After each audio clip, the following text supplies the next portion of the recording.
Evangelho de João, capítulo 6. Eu vou estar lendo apenas do versículo 22 ao versículo 29. Como de costume, vou fazer a leitura responsiva. João capítulo 6, do verso 22 ao verso 29. Glória a Deus. Diz assim, versículo 22. No dia seguinte, a multidão que estava do outro lado do mar, vendo que não havia nem mais do que um barquinho, e que Jesus não entrara com seus discípulos naquele barquinho, mas que os seus discípulos tinham ido sós.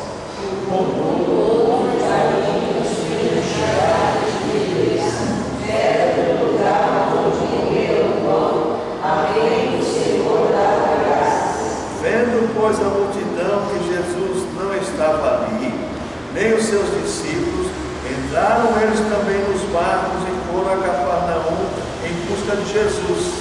E achando outra mar, disseram: quando chegassem aqui. Jesus respondeu e disse-lhes: na verdade vos digo, que buscais não pelos sinais que vistes, mas porque comeste do pão e vos saciaste.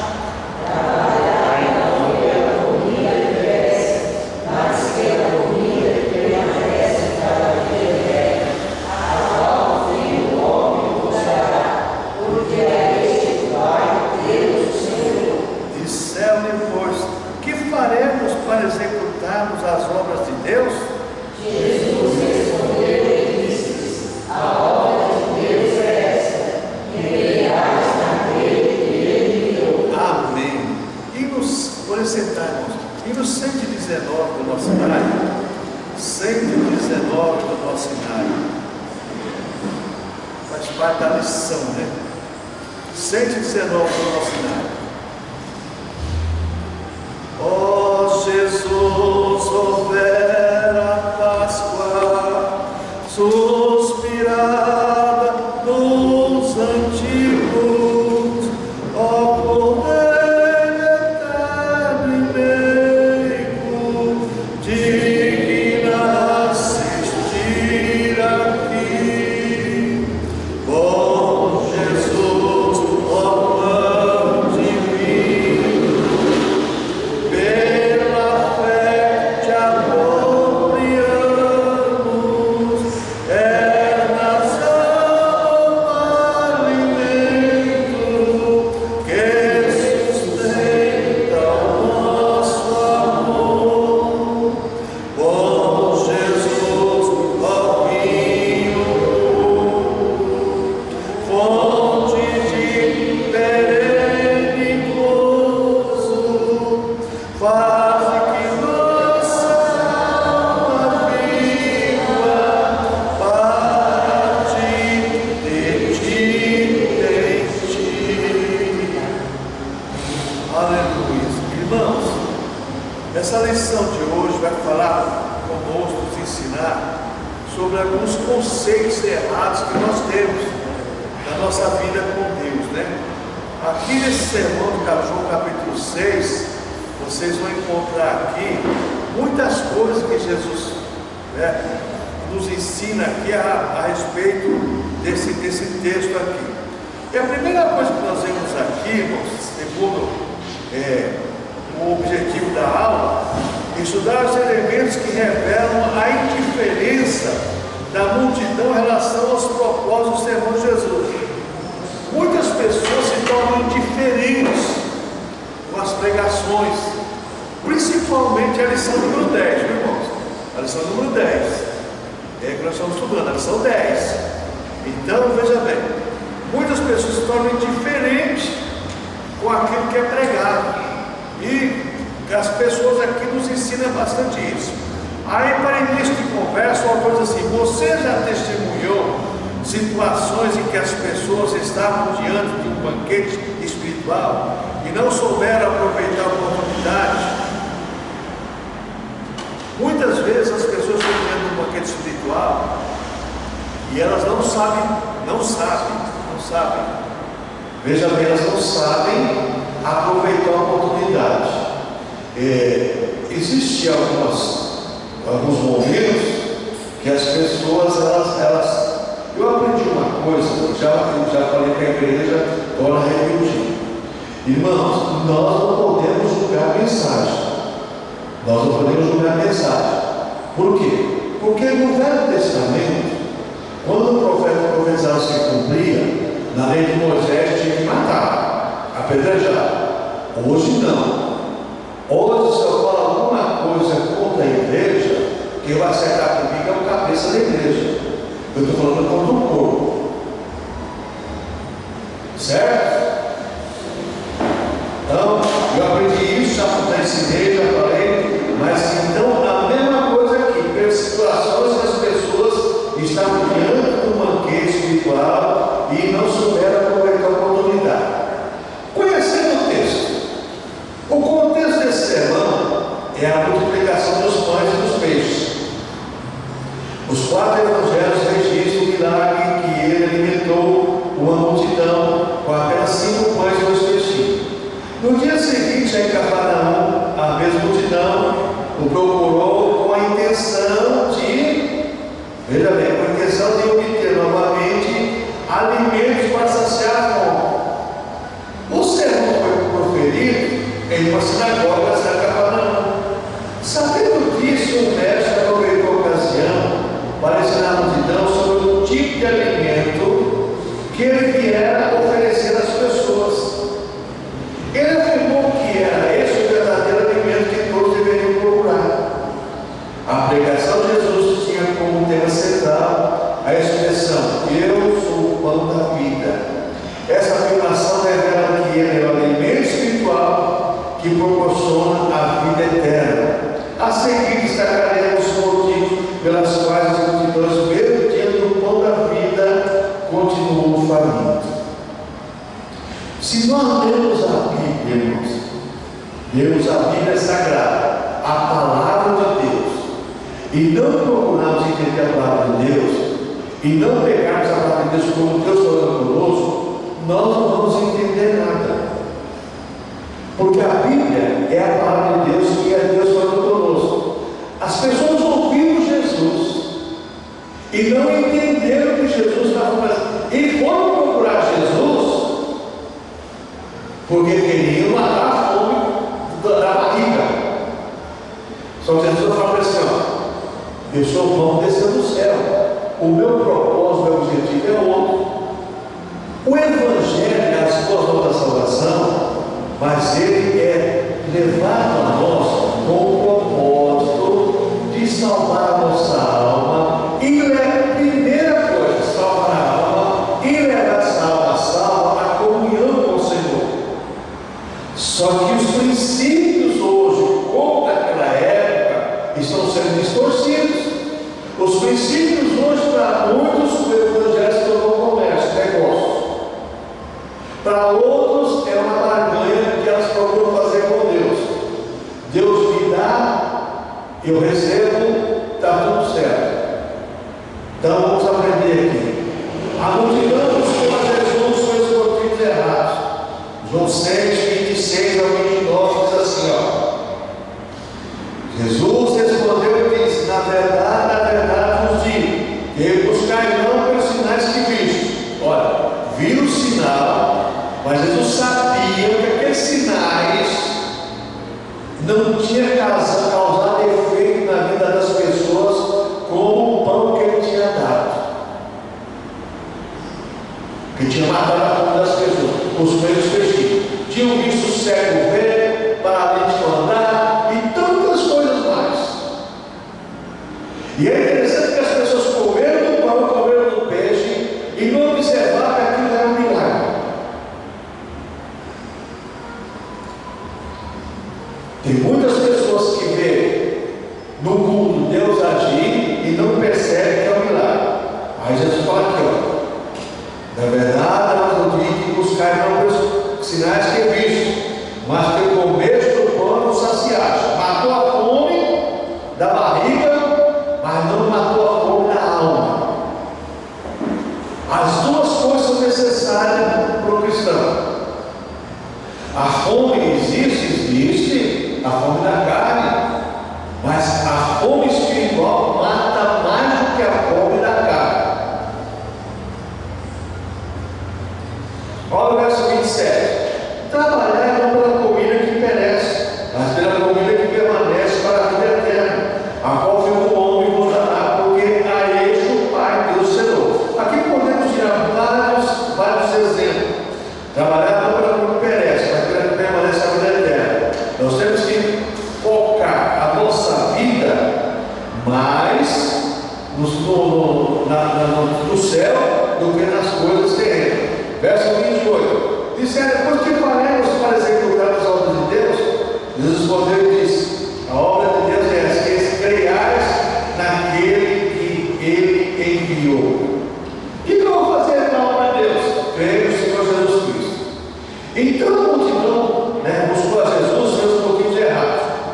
Segundo o teólogo Carson diz que o que ofendeu a sensibilidade dos ouvintes de Jesus foi a frustração de suas motivações.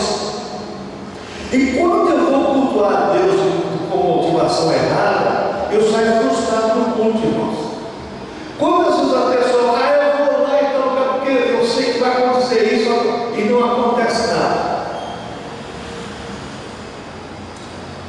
A pessoa sai frustrada. Agora, quando eu vou cultuar a Deus com o propósito, veja bem, de ouvir a palavra de Deus, muita coisa pode acontecer na minha vida. Porque a palavra cura, a palavra alimenta, a palavra salva, tudo isso a palavra faz. Então, frustrações e suas motivações erradas. E hoje acontece a mesma coisa. As pessoas querem que as coisas aconteçam da maneira delas. As motivações não estão de acordo com o querer de Deus. A multidão buscou a Cristo em função dos benefícios materiais que Ele podia lhes proporcionar. Fazer troca com Deus, fazer barganha com Deus. Essa motivação leva as pessoas, olha, eu vou dar tanto, ó, faz um voto com o profeta de Deus. Se você der tanto, Deus vai te dar tanto. São motivações erradas. Não entra nessa jogada que você vai se frustrar. E o que mais tem é gente frustrada. E mais gente frustrada. Continuando aqui. Estavam mais interessados em comida e nos milagres que nas realidades espirituais para as quais os milagres da multiplicação dos pães apontavam. A multiplicação dos pães apontava para a soberania de Deus, pelo que Deus podia fazer em favor do ser humano. Só que eles não entenderam isso. Encheram a barriga e acabou, está tudo aí. Quando está tudo bem para as pessoas, a tendência é as pessoas se regocijarem, está tudo certo. Não tem nada motivo. Então, em sua graça nos proporcionou um alimento físico ao povo faminto, mas em sua verdade, em Deus, a palavra de Deus. O povo queria comida, mas não a verdade. O povo quer ouvir de bênção, ouvir de vitória, ouvir de chave, ouvir de um monte de coisa, mas não a verdade. Olha, céu e inferno. Rapaz, é difícil, hein? É difícil. Então, o povo queria comida, mas não a verdade. E no final, quase todos abandonaram Jesus e se recusaram a seguir. Você vai encontrar no final desse capítulo aqui que Jesus é obrigado a falar com os 12. Sabe qual vocês sabem que quer ir embora, não? Aí o Pedro se levanta e fala assim: ó, Senhor, está querendo ir, só porque a palavra da vida eterna. O Pedro reconheceu Jesus, o mais importante era a palavra do que o que eles tinham visto. Então você toma muito cuidado com as nossas motivações no culto. Eu sempre falo, irmãos, quando você pega, por exemplo, a história de Caim e Abel, o que frustrou Caim?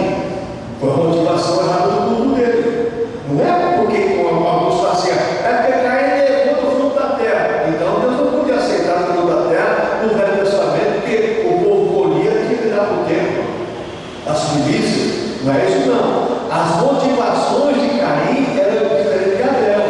Abel, além de levar a premissa do rebanho, ele ofereceu com o coração. Caim ofereceu para Deus de qualquer maneira. No nosso culto, as nossas motivações fazem diferença. Aonde está o nosso coração, está o nosso tesouro. Se eu sair da minha casa com o propósito de louvar e adorar a Deus, irmãos, nada vai mudar a minha motivação. Eu vou com o propósito definido, vou louvar e adorar a Deus. Então, essa é o sentimento que tem que existir o ser humano como cristão. Só que tanto naquela época como hoje, a tendência é partir do lado oposto. Outra coisa, motivação pragmática. O pragmatismo é uma realidade que vivemos hoje no nosso meio. O pragmatismo quer dizer, você vai tentar determinar conduta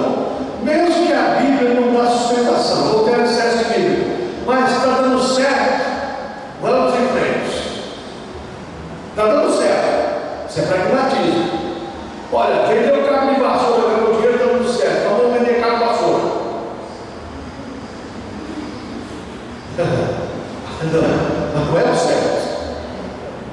Não dá o certo. Ou ele tem reino do céu dando dinheiro, mas não é o certo. Não é o certo. O céu está lá, tem R$1.000. Você não termina o céu. O tijolo da casa própria. R$1.000, tijolo da casa própria.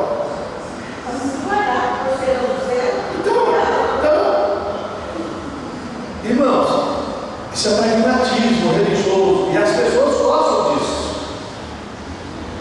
Presta atenção que o autor diz aqui, João 6,27. Não trabalhe para comer que perece, mas pelo que permanece para a vida eterna. Os ouvintes de Jesus estavam interessados em alimento, mas não queriam a verdade. A multidão permitiu que a fome física tirasse o foco da fome espiritual. Uma coisa leva a outra. Embora estivesse diante do pão da vida, permaneceram famintos. Não mostraram interesse em se alimentar do pão do céu. Jesus os advertiu para que deixassem se preocupar com a comida, como se os alimentos pudessem preencher o vazio de seus corações. No final, quase todos abandonaram a Cristo porque tinham uma perspectiva materialista da vida. Todo materialista, ele fica um tempo na igreja e a pouco ele está fora da igreja. Por mais que Deus abençoe ele, chega um ponto, tem histórias e mais histórias. Eu conheço uma pessoa que Deus falou que abençoou, deu até uma fazenda para a pessoa, escritório quando começou aquela avenida dos escritórios, Faria Lima e tudo mais, de repente perdeu tudo.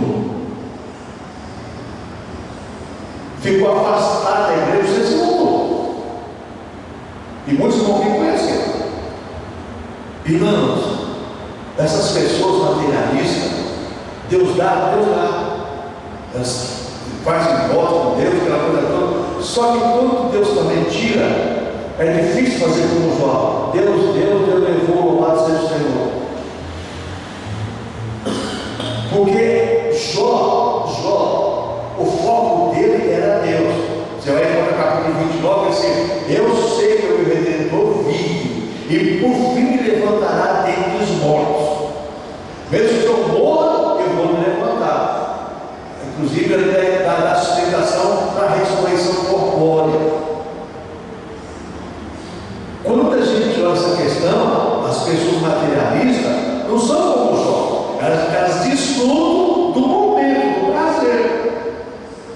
Mas quando perdeu, meu irmão, não, já. Então o materialista, ele busca aonde está dizendo, vai lá que você vai conseguir. Não, mas está na hora, já pega.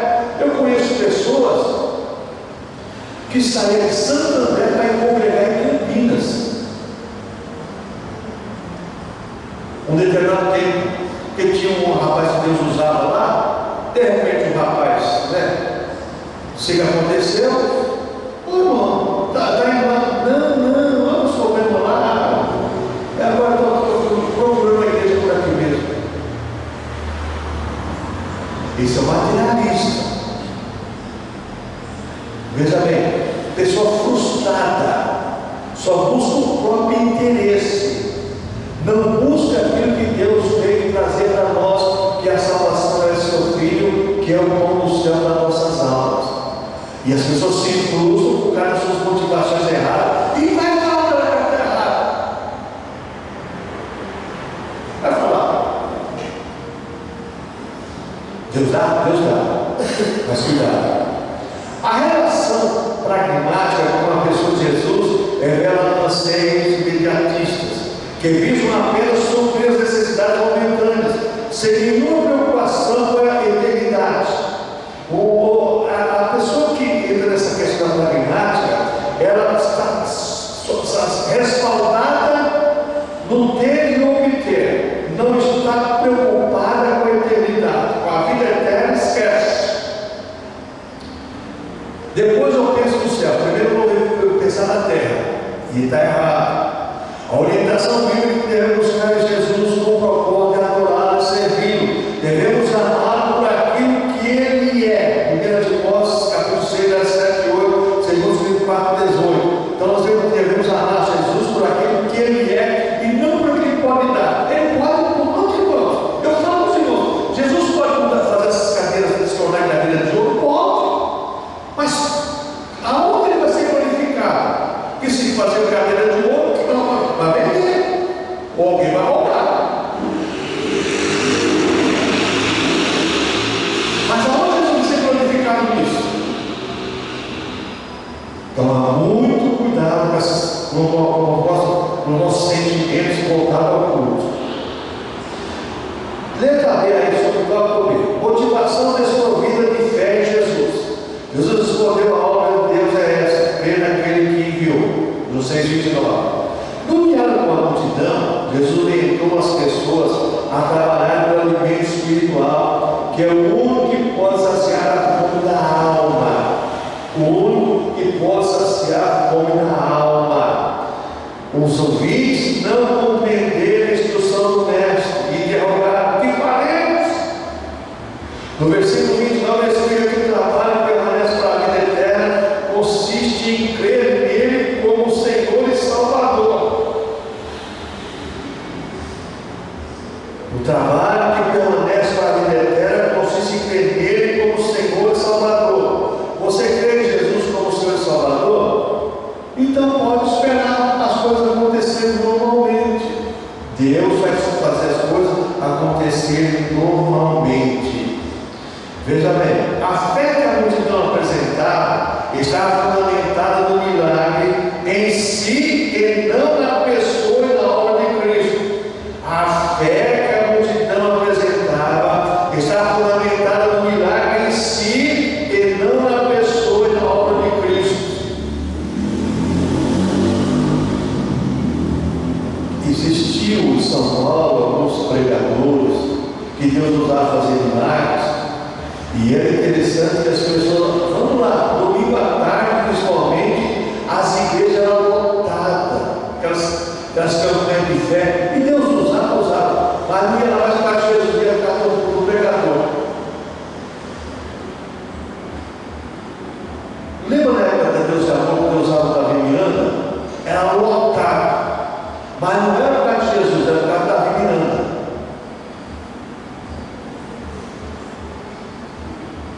O estudo fala sobre isso, né?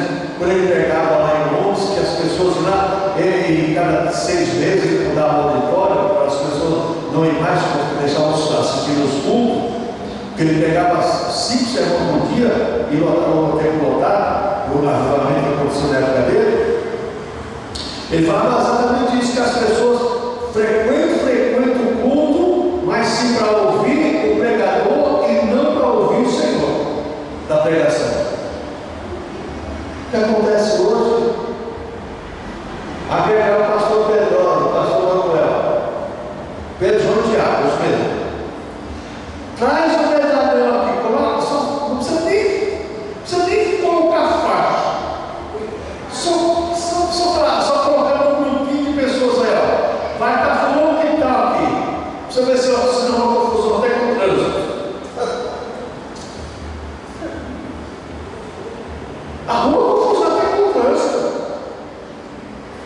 as pessoas gostam disso, irmãos.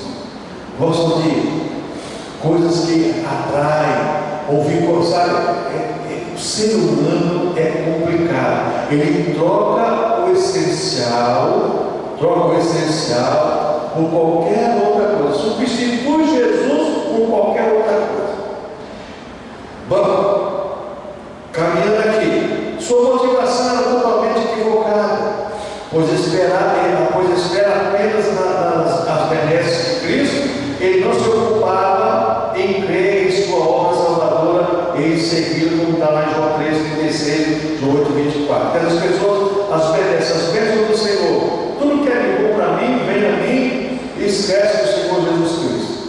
E eu vou falar para vocês, irmãos, estamos vivendo esses dias, hein? Estamos vivendo esses dias. Para refletir, para você, quais são os prejuízos espirituais de seguir a Jesus pelos motivos errados?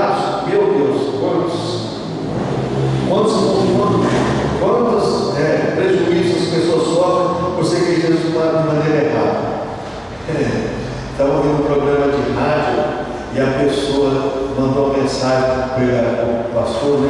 Falou assim: pastor, ora para mim, meu namorado deixou para ele voltar. Aí o pastor falou assim: eu vou orar para você, para Deus te dar um homem de Deus. Agora, quando o seu namorado voltar, não vou orar não, porque não sei o que aconteceu. Sabe a resposta. Vou orar para Deus te dar para você um homem de Deus. Ora para mim, para o meu namorado voltar, como se fosse fazer a amarração, né? Eu quero dar a resposta, a amarração do amor. Que isso?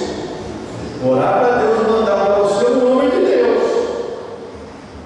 Da igreja por aí tem oração do amor. Oração do amor. Ai, Jesus querido. Falando mesmo, vamos ver se aqui perto é a igreja que faz isso, hein? O dia do encontro, para você encontrar a sua alma, qualquer alma gêmea.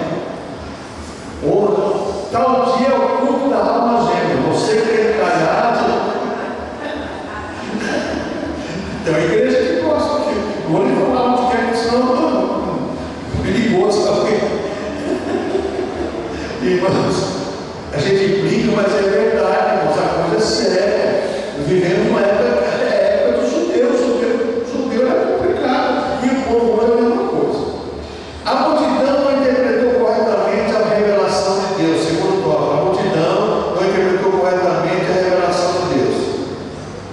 Preste atenção agora em João 6, do 30 ao 36. Jesus fala sobre essa questão aqui. Ó. A multidão interpretou de modo errado o milagre do maná. Quando nosso pai comeu maná no deserto, comeu e morreu. Deus alimentou eles, porque não tinha outro meio de fazer isso. Deus botou aquele fogo lá, Deus tinha que mandar a comida dos anjos para eles. Mas não foi Moisés que deu a comida para eles, quem deu foi Deus.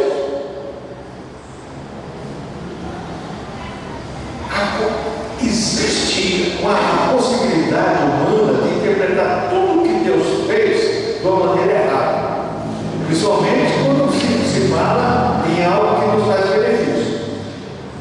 Jesus afirmou que esse pensamento estava errado, pois Moisés era apenas um agente divino que deu instruções aos israelitas sobre a maneira correta de recolher o maná. E deu instrução ainda teve gente que fez o contrário. Só que no outro dia estava tudo podre, só podia recolher o dobro na sexta-feira por causa do sábado. E teve gente que escolheu ainda. Agora é complicado ser humano. Você vai encontrar no texto que muitas pessoas colheram o maná, alguns também colheram o maná, guardaram, quando está podre, perdendo. A hora de Deus era uma só, colhemos dia a dia, na sexta-feira colheu o dobro. O Pai do céu é sempre o verdadeiro doador.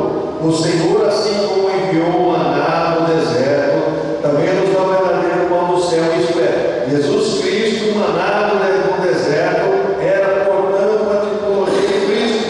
Ele saciava a fome física.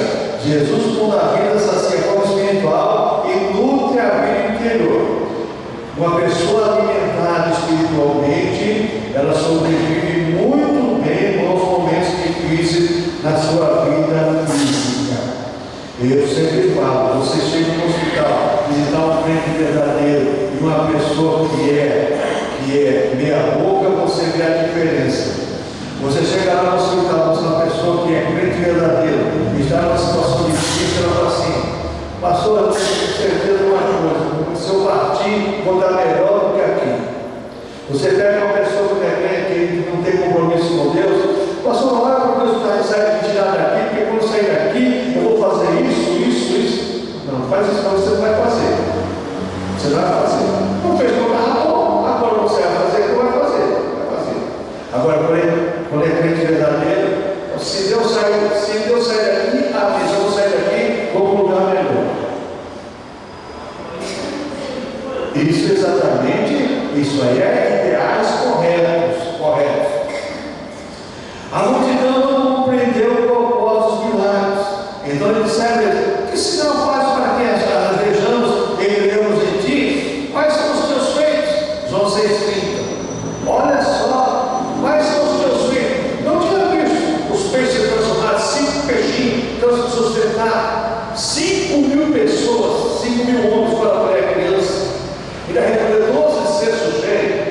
Não tinha visto os pãezinhos? Pode ser 5 por 2 peixinhos, aliás. Se multiplicar, ressuscitar a multidão daquela lá. Não era milagre? O que estamos feitos? O mal feito que Deus faz no ser humano é convencer do pecado, da justiça e do juízo. Esse é o mal feito que Deus faz, porque é o Espírito Santo que age na mente da pessoa. Mostra para que ela é pecador e precisa do Salvador. Não existe outro feito para ela, não, irmãos.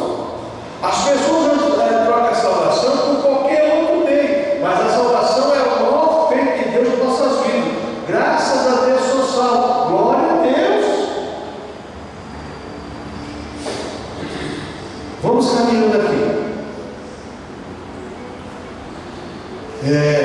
A multidão buscava milagre como fim em si mesmo. Seu horário estava circunscrito no evento em si, não conseguia perceber que tudo apontava para aquele que havia realizado o milagre. Tratava-se de um sinal que ele tinha o propósito em toda a obra e a pessoa de Cristo. Você pega o Evangelho de João, capítulo 3, versículo 15, lá, versículo 14, fala, não, 3, 14 ou 15, diz assim, assim como foi levantado a serpente no deserto, quando foi levantado, todos atrairiam a mim. O povo entendeu que Jesus era filho de Deus realmente quando ressuscitou. E alguns, a Bíblia fala que eram duvidados ainda. Jesus ressuscitou, apareceu e muitos duvidaram ainda. Esse é o ser humano. Jesus falou que assim como levantou os pés do deserto, ele também seria levantado e muitos atrairiam a ele. Só que muitos olham para a cruz e não conhecem o efeito da cruz. O efeito da cruz, que é a salvação do ser humano, aquela arma terrível que Deus usou para mostrar a salvação do ser humano. No Evangelho de João, os milagres são apresentados como sinais que apontam para a divindade de Jesus. A expressão grega semelhante, traduzida como milagres e como sinais, deste modo o sinal apontava para algo que ia além do milagre em si. O sinal apontava para algo que ia além de si. E é interessante você contar várias vezes os fariseus e falam assim: quem é esse? Por exemplo, o mar lá. Quem é esse aqui que o mar obedece? O vento obedece? Quem é esse que cura cego?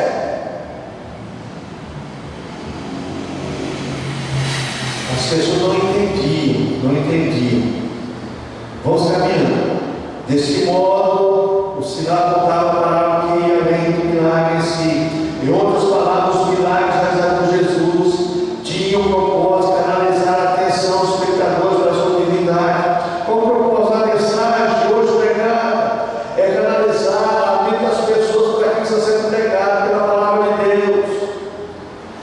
Quando você encontra lá Deus falando através do profeta, vê os profetas de madrugada, de noite, falando, gravando, chorando, e não me ouviram.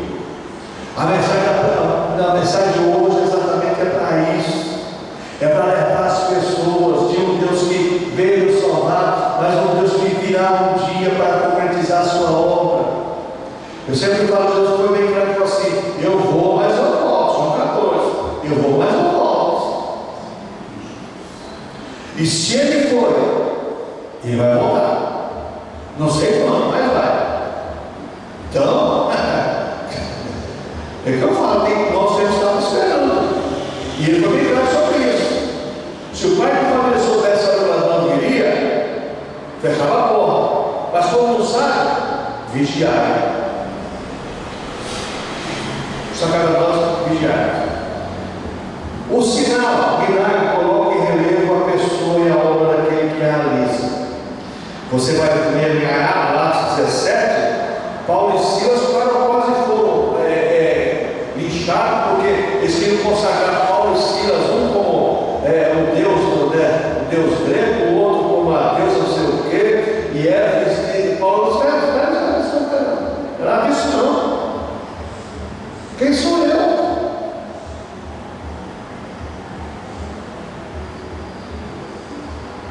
já vê aí, a multidão não compreendeu a missão messiânica de Jesus. Então eles disseram: Senhor, dá-nos sempre desse pão. Declarou Jesus: eu sou o pão da vida. Eles queriam pão físico, mas não queriam o pão espiritual. Ao se identificar com o pão, Jesus não estava propondo uma comparação aleatória. Foi no contexto cultural de Israel, essa era uma forma de se identificar com o alimento mais importante de seus interlocutores. Jesus é o único que tem poder de saciar a fome espiritual de todos os famintos. Ao multiplicar os pães e os peixes e alimentar a multidão, seu propósito era evidenciar sua natureza divina e sua missão messiânica, e ser o alimento que proporciona a vida eterna. Sem a pessoa e a obra de Cristo não há vida nem alimento espiritual. A afirmação de Jesus: eu sou o pão da vida, remete para a sua missão como alimento que doa e sustenta a vida eterna. Alimento que doa, alimenta a vida e sustenta a nossa vida, essa vida, e sustenta a vida eterna. Estarei convosco todos os dias, até a consumação do século, e depois vai estar junto conosco na eternidade também. Jesus é o nosso Salvador e o nosso sustentador. Cristo foi enviado por Deus para satisfazer as necessidades espirituais do ser humano. Somente Cristo, em sua morte redentora, em sua graça, amor e poder, pode suprir as necessidades espirituais da alma faminta. Ele é o pão da vida. Existia uma família de japoneses ali em Santander. E família japonesa geralmente é complicado, né? Você quer o lugar de Buda, eles colocam todo dia comida lá, né? E meu pastor, nós chegamos lá e começou a conversar com a família, que a família pediu a visita, a oração, né? Aí ele falou assim: olha, você coloca todo dia comida, né? Ele coloca pão, todo tem que trocar o pão, tem que colocar fruta. Aí ele falou assim: você sabia que Jesus Cristo é o pão da vida, que veio para alimentar? Pão da vida? Não. Então Jesus Cristo é o pão. Você coloca o pão para ele come o pão? Não. Mas se você comer o pão da vida, você nunca mais vai ter fome. Se você beber da água da vida, nunca mais vai ter sede. A família toda se converteu só com essa palavra. Colocava o pão lá, que eles colocam o altar bonitinho, coisa bem, né? O pão lá, ele come. Não. Mas você pode comer do pão da vida, espiritualmente, alimentar sua alma faminta, sair dessa situação. Olha só a pregação. A família toda aceitou Jesus. Nós, irmãos, temos que tomar muito cuidado com essa questão da nossa alma e dos nossos propósitos, nossos objetivos. Nós não temos frustração na nossa vida espiritual, porque o século XXI é o século dos frustrados espiritualmente. Para refletir, leia Êxodo 16 e 35, faça pequenos grupos para debater. Êxodo capítulo 16, né? Só Deus para ter misericórdia. Terceiro tópico aí: a multidão não recebeu com fé a mensagem de Cristo. João 6, 60 a 68. Vamos ler. João capítulo 6, do verso 60 ao verso 68. Muitos, pois, os seus discípulos, ouvindo isso, disseram: duro esse discurso, quem pode ouvir? Sabendo, pois, Jesus em si mesmo e os seus discípulos murmuravam a respeito disso, disse isso: isto vos escandaliza? Que seria, pois, se visse subir o filho do homem para onde o primeiro estava? O Espírito que vivifica a carne, o Espírito que vivifica a carne, para nada aproveita. As palavras que nos diz são Espírito e vida. Mas há alguns de vós que não creem, porque bem sabia Jesus desde o princípio quem eram os que não criam e quem eram os que havia de se entregar, E dizia: pois isso, por isso eu vos disse, que ninguém pode vir a mim, se por meu Pai não lhe for concedido. A multidão não recebeu com fé a mensagem de Cristo. Existe dois tipos de multidão: a multidão que crê e a multidão que duvida. A multidão que crê não precisa ver sinais, ela já crê porque a fé é um dom de Deus. A multidão que duvida precisa ver sinais e ela ser participando dos sinais. Se ela não for também, existem pessoas que falam assim: por que só no fulano acontecem essas coisas? Só que aquela pessoa é abençoada. A Bíblia diz que Deus dá a cada um, conforme o que Ele quer. Não é como a gente quer, é como Ele quer. Que Jesus falou assim: e se eu quero abençoar aquele lá, os cavalos que reclamaram, que trabalhou o dia inteiro e ganhar mais que ele? Não, o nosso trato é esse. Vocês de manhã, vocês vão ganhar esse salário. Os que foram 9 horas, eu quero saber, tem a mesma coisa, 3 horas, tem a mesma coisa. Eu sou ruim porque eu faço do que é meu, o que eu quero. Eu combinei com vocês uma coisa. Qual é o propósito de Deus para nós seres humanos? Salvação. Buscar o reino de Deus em primeiro lugar, sua justiça e as coisas serão acrescentadas. Deus acrescenta conforme Ele quer. Porque Deus sabe quem nós somos, irmãos. A verdade é essa. Deus sabe quem nós somos. E o que nós podemos fazer, muitas vezes, com bênçãos que nós vamos receber de Deus e não sabemos utilizá-las. Porque tem muita gente que vai receber bênção de Deus e não sabe utilizar a bênção de Deus. O sermão pregado por Jesus tinha um conteúdo confrontador. Confrontava as pessoas. E quando confronta as pessoas, a tendência é a pessoa recusar. Como os discípulos, dura esse discurso, quem pode ouvir isso aí? Quando a pessoa ouve uma palavra e confronta ela, a tendência é rejeitar. Questionava as perseguições equivocadas nos líderes religiosos de Israel, e descontente com a severidade da mensagem, começaram a murmurar e deixar a plateia. Que negócio é esse? Não, isso aí para mim não dá não. O negócio não esqueço nunca, irmãos. Um dia fui pegar no congresso da igreja, o tema era muito propício, sabe, pregando, teve sabor, reconciliou pessoas e tal, né? Aí o pastor pega o microfone no final e fala assim: não, com perdões é assim mesmo, o jeitão dele, né? Mas nós aqui, nosso evangelho é mais, né? O tema, eu preguei o tema. Nosso evangelho aqui é mais light. Tá bom. E é desse jeito, irmãos. O evangelho é mais light. Quer dizer, não tem moldura, né? Não pode ter nada que isso vai machucar as pessoas. Meu Jesus.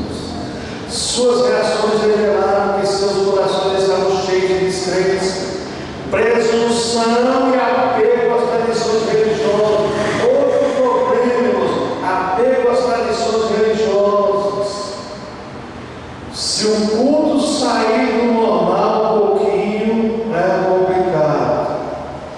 A semente do Evangelho germina e produz frutos quando encontra uma boa terra, isto é, um coração receptivo e cheio de fé. A palavra de Deus só vai causar efeito no coração que recebe a palavra com bom grado, seja a palavra de exortação, seja a palavra de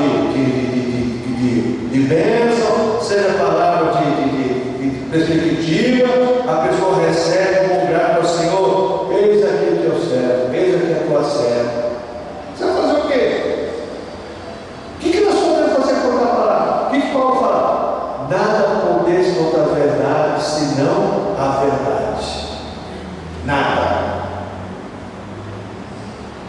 A multidão rejeitou o sermão e o pregador. Rejeitou os dois. Rejeitou o sermão e Jesus. Que quando foi para escolher alguém de Barrabás Jesus, meu irmão, é Barrabás. Opa, esse é o cara.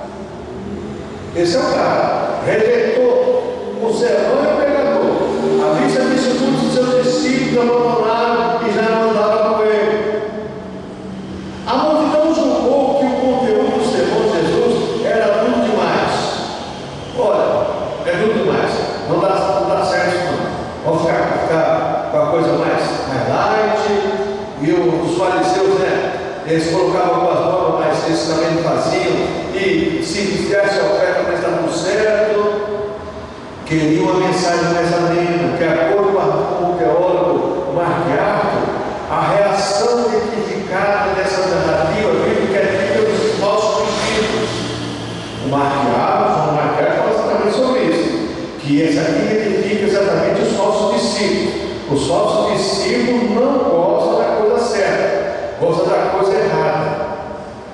Enquanto achavam que Jesus era a fonte de cura, comida e libertação, eles seguiam. Mas quando Jesus mostrou que estavam falidos espiritualmente e deveriam confessar seus pecados, ficaram ofendidos e abandonaram. Enquanto estavam estudando tudo das coisas boas, tudo bem. Mas quando falou assim, vocês vivem de uma maneira errada, vocês estão errados, perdeu o pregador. Não acreditou mais na mensagem. Cristo jamais negociou a verdade para atrair as pessoas. Cristo jamais negociou a verdade para atrair as pessoas. Jesus nunca negociou a verdade. Sempre falou a verdade. Ensinou a verdade. E é o que eu falo, irmãos. Quem quer ir para o céu? Amém. Quem não quer ir para o céu? O pregador tem que ter compromisso com almas. Nada mais do que isso. Preocupação com almas. Porque um dia nós vamos ter que dar conta para o Senhor, que é o cabeça da igreja. Meu corpo é dele. E eu sempre falo, irmãos, as pessoas não pensam nisso. Mas o dia de entregar lá para o Senhor as almas, por que você não falou a verdade? Por que você não ensinou a verdade? Aí a coisa complica. Vamos ficar aqui. Ele não buscava os aplausos humanos, não estava preocupado em agradar os seus ouvintes. Quer dizer, não negociou a verdade, não buscava aplausos, não estava preocupado em agradar os seus ouvintes. Ao rejeitar o sermão, rejeitaram o pregador. Ao dizer não a palavra, rejeitaram o Salvador. Irmãos, quando nós rejeitamos a palavra de Deus, nós estamos dizendo assim, a minha salvação pouco interessa para mim. Quando eu rejeito a palavra de Deus, a minha salvação pouco interessa para mim. Estou preocupado com outras coisas. Abandonaram Jesus porque nunca estiveram com Ele pelos motivos certos. Quer dizer, abandonaram Jesus, estiveram do lado do Senhor, se alimentaram dos milagres do Senhor, se regozijaram do milagre do Senhor, mas nunca estiveram com Ele pelos motivos certos, pelos motivos corretos, pelo céu. Não, estavam preocupados com as bênçãos terrenas. O motivo deles era momentâneo, é o aqui e o agora. Deus deu o homem, glória a Deus por isso. Letra B. A multidão não acreditou na suficiência de Cristo. Respondeu Simão, Senhor, para quem mesmo? Tu tens as palavras da vida eterna.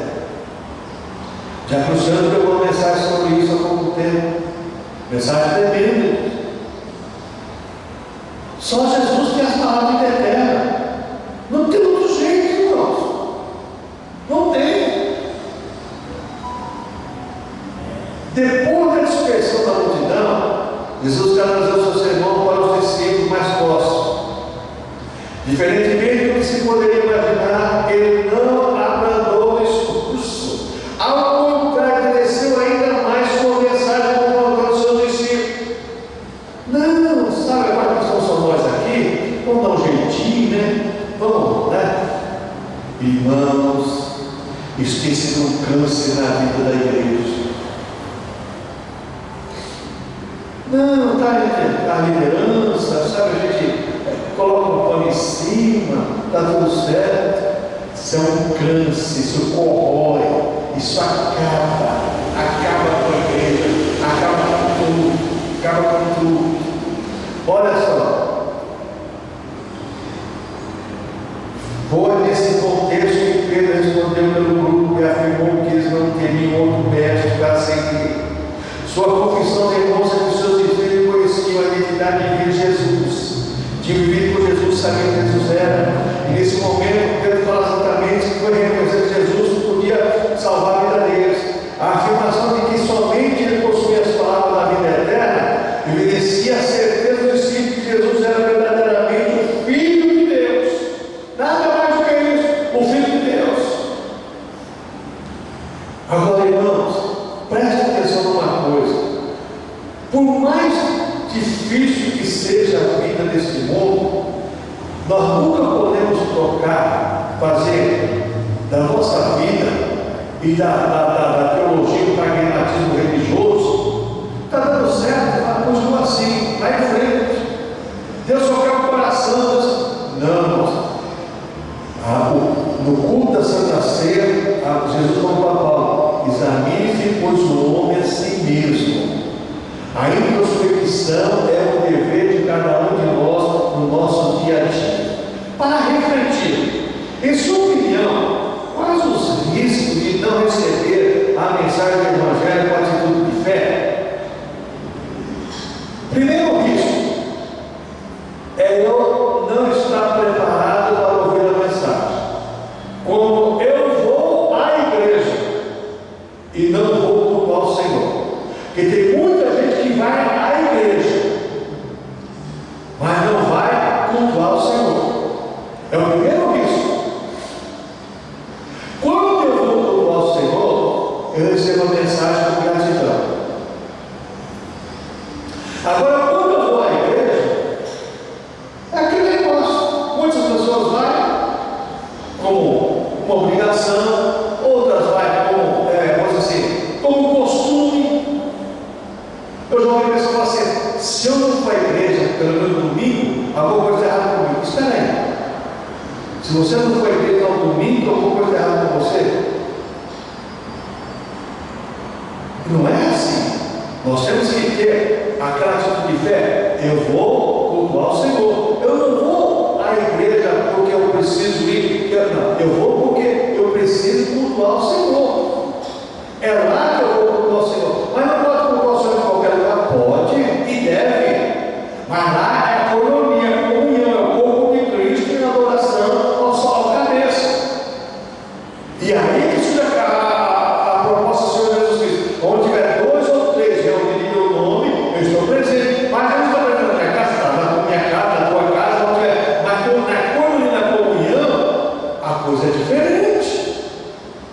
Sabe, o Salvador disse que faltando lenha, o fogo se apaga. Não é isso? Faltando lenha, o fogo se apaga. Se nós não tivermos na fogueira, irmãos, a tendência é perder o fogo. Conectamos. O Evangelho de João apresenta 7 vezes a expressão eu sou. Referente a Jesus, ao utilizar essa expressão, o Senhor se apresenta como aquele que dá vida e a sustenta. É Ele que dá vida e a sustenta. É interessante que essa palavra aqui, eu sou, você encontra em Efésios capítulo 3. Quando perguntar qual é o seu nome, o que eu vou dizer? Só dizer assim: eu sou, me enviou a vós outros. Não precisamos conhecer a Deus visualmente, mas precisamos conhecer a Deus espiritualmente. Que o povo judeu sempre tem esse negócio. Por que Deus orou a Deus e desceu fogo do céu? Porque o povo está tão acostumado a ver as coisas sobrenaturais que, se não visse, não acreditava.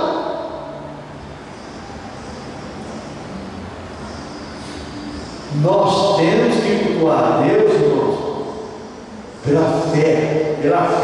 E pela fé, os grandes milagres acontecem.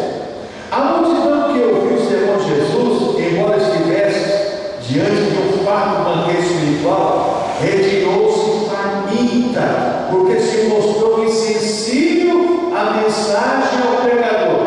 Esteve diante do Senhor, conviveu com o Senhor, viu tudo que Jesus fez, mas saiu perdendo a sua bênção maior, que é exatamente a convivência com o Senhor e a vida eterna. Diz o autor aqui, é bom saber. No Evangelho de João, possui algumas peculiaridades em relação aos demais. Merece particular destaque o seu bloco, do capítulo 1 ao 18, que aparece Jesus como o eterno Logos, isso é, aquele que revela o Pai, aquele que revela o Pai. Cristo revela a Deus, o Pai porque compartilha sua divindade, Ele é quem criou o universo, João 3, e com o Pai é um.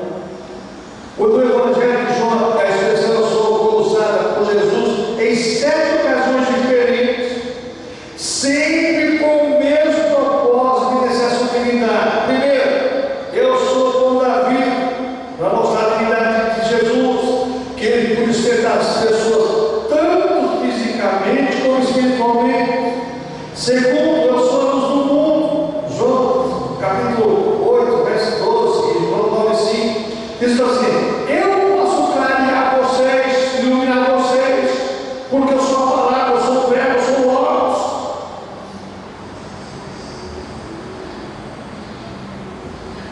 Terceiro, eu sou a porta. João 10, 9. Jesus falou assim: eu sou o caminho, a verdade e a vida. E João 10 vai assim: eu sou a porta, e quem entrar por mim salvar-se-á. As pessoas querem entrar por qualquer porta, e precisa de porta larga, né? Mas Jesus é a porta estreita. Você vai fazer o quê?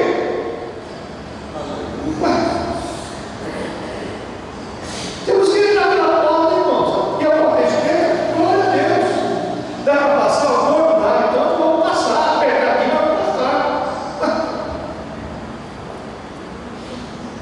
Agora, procurar a porta larga para ir para o inferno? Não. Eu sou a porta. Quarto, eu sou o pastor. Irmãos, todos nós temos um pastor, e é o Senhor Jesus Cristo. Ele é o bom pastor. É Ele que nos alimenta, Ele que nos salva, Ele nos direciona, Ele que chama pelo nome. João, Maria, Joaquim, Manuel. Ele que chama nós pelo nome.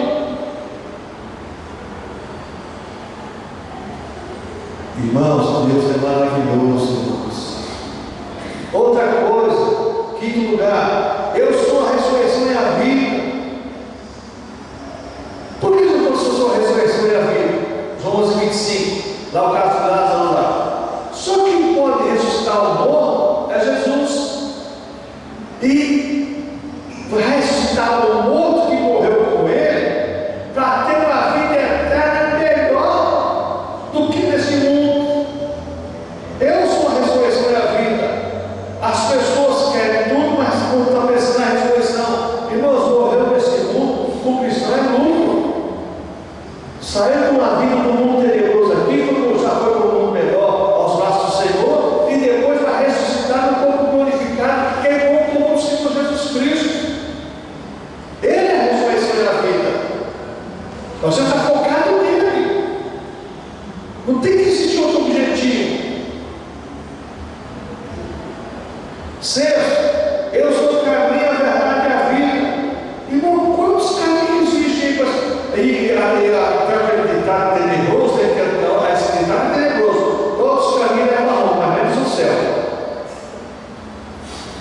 Você pode ir daqui para o Morumbi, você pode ir pela Bandeirantes, você pode ir aqui para o Diadema, pegar aquela avenida lá, sair no shopping Morumbi lá, você pode a avenida lá, não esqueça daquela avenida, você pode fazer um monte de caminho, itinerário. Mas só que para ir para o céu, meu irmão, só tem um caminho, e o caminho é Jesus. Não tem outro caminho, não. Nós só temos, né? Você pode ir para o centro São Caetano aqui por baixo, você pode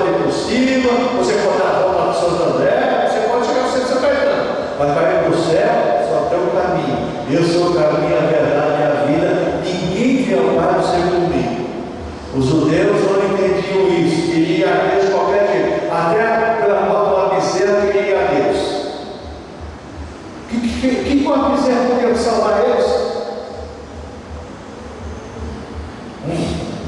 E por último, 7, eu sou a videira verdadeira, João 15:1. Videira verdadeira, somente Ele pode nos dar vida. A videira verdadeira, que se nós tivermos cercado dela, nós vamos produzir bons frutos. Irmãos, essa revista tem nos ensinado bastante. Colocarmos em prática aquilo que Deus tem nos ensinado. Vivemos uma época de pragmatismo religioso que tem levado muitas pessoas à deficiência espiritual. Os objetivos delas, o propósito delas, o sentimento delas, tudo ao contrário da palavra de Deus. É por isso que as pessoas se tornam machucadas, as pessoas se tornam doentes espiritualmente, porque as pessoas não estão com as suas emoções focadas no propósito, no sentimento, os seus objetivos são diferenciados da palavra de Deus. E se o nosso foco não for a palavra de Deus e a nossa salvação em Cristo, não vamos ter de maneira nenhuma a sustentação pelo Evangelho. Amém, irmãos? Deus nos ajude, nos abençoe a estarmos firmados no Senhor e vivermos eternamente no Senhor. Pastor Manuel, vem aqui orar por nós, meu jovem. Vamos orar ao Senhor amanhã às 18 horas, nosso culto, louvor e gratidão ao Senhor nosso Deus. Que Deus venha nos abençoar, irmãos, dando força e graça a todos nós.